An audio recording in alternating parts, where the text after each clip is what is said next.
ఇది నిజంగా జరిగిన సంఘటన అంటారు. రాత్రి సరిగ్గా 12 గంటలు. అడవి మధ్యలో ఉన్న పాడుబడ్డ రోడ్డుపై ఒంటరిగా నడిచినాడు ఒక మనిషి. అతని ముఖం పూర్తిగా అలసటతో నిండిపోయింది. అప్పుడే వెనక నుంచి అడుగుల శబ్దం. తిరిగి చూశాడు. చిరిగిపోయిన బట్టలు, రక్తంతో నిండిన ముఖం, వంకరగా తిరిగిన కళ్ళతో ఒక మగజాంబి. అది నడవడం కాదు, నెమ్మదిగా అతని వైపు పాకుతూ వస్తోంది. పరిగెత్తాడు, కానీ అడుగులు భారంగా మారాయి.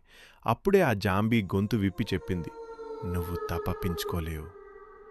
తర్వాత రోజు ఉదయం ఆ రోడ్డుపై ఎవరి శరీరం లేదు, కానీ అడుగులో మాత్రం రక్తపు ముద్రలతో ఒక కొత్త జాంబీ కనిపించింది. ఇది పార్ట్ 2.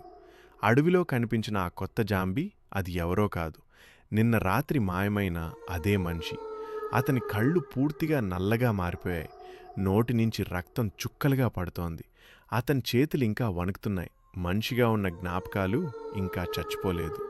అప్పుడే అడవిలోకి మరో వ్యక్తి అడుగుపెట్టాడు. అతను దగ్గరికి రాగానే ఆ జాంబీ ఒక్కసారిగా అరవడం మొదలుపెట్టింది. "వెనక్కి వెళ్ళిపో, ఇంకా ఆలస్యం కాలేదు." కానీ ఆ మాటలు వినేలోపే జాంబీ కళ్ళు ఎర్రగా మారాయి. మనిషి నుంచి